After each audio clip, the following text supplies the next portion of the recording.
for today's video, I'm actually about to go out right now, but I have something that is like in my energy field and something that I was just talking to God about today. So I wanted to hop on camera and just kind of give this to anyone that's also resonating with this energy. So I'm in a space in my life where I always do a lot of inner work, but over the past couple of days, like I've been really just transforming my identity, like in immense ways.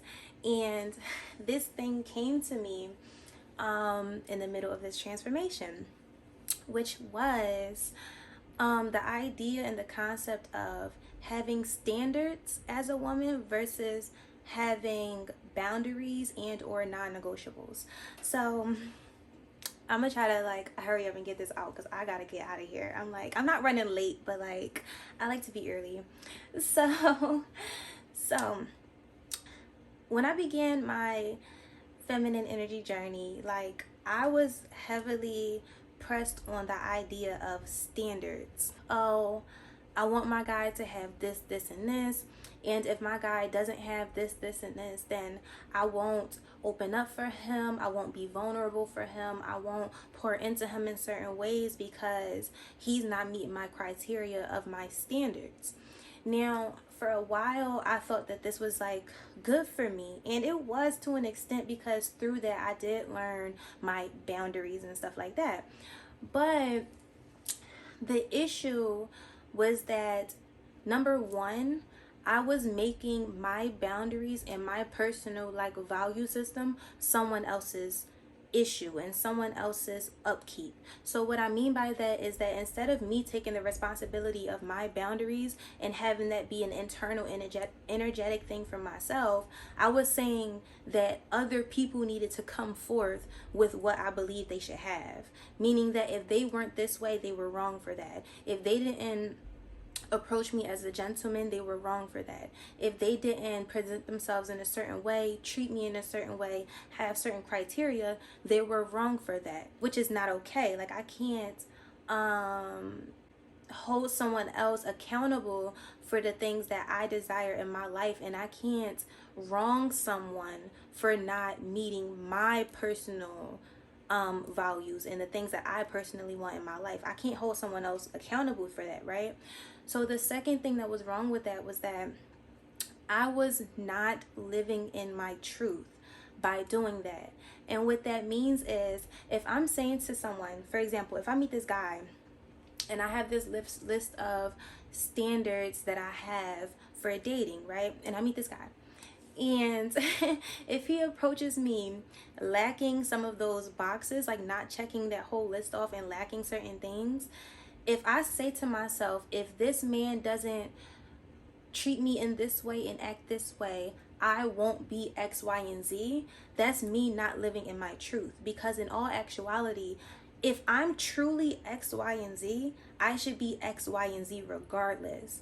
And what I mean by that is if I'm truly an embodiment of love, I should be loved regardless. There shouldn't be a reason why someone makes me turn off or turn on my love. Okay, if I'm genuinely vulnerable and surrendered to the Most High, I'm surrendered in my life, there shouldn't be a circumstantial event that makes me turn on or turn off my vulnerability. Like, it doesn't work that way.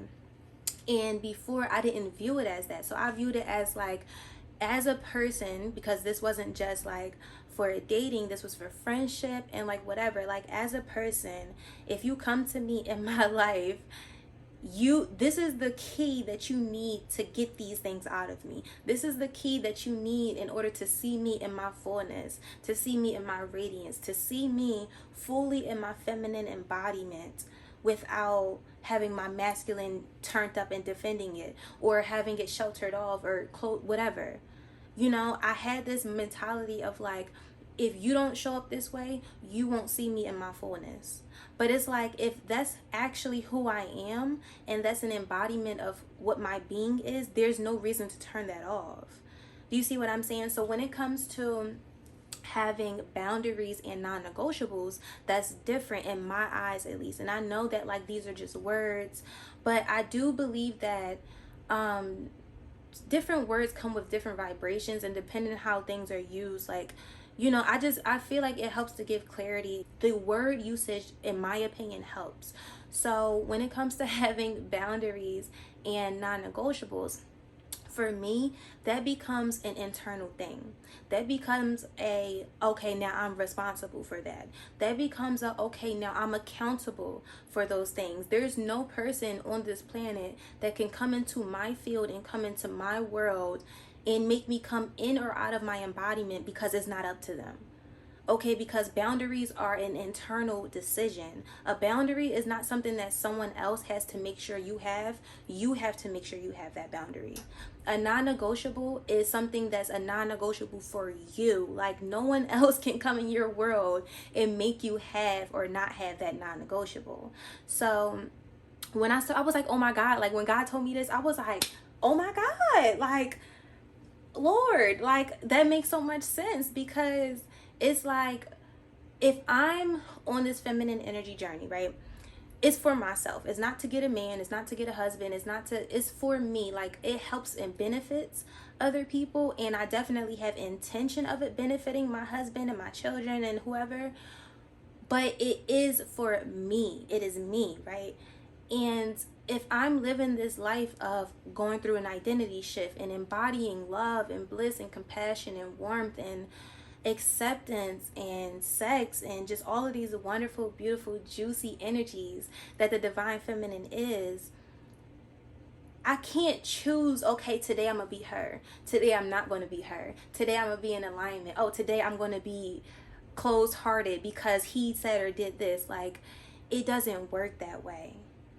You see what I'm saying? So when it comes to you having your boundaries and you having your non-negotiables, that allows for you to stay in your fullness, stay in your radiance, and stay in your embodiment regardless.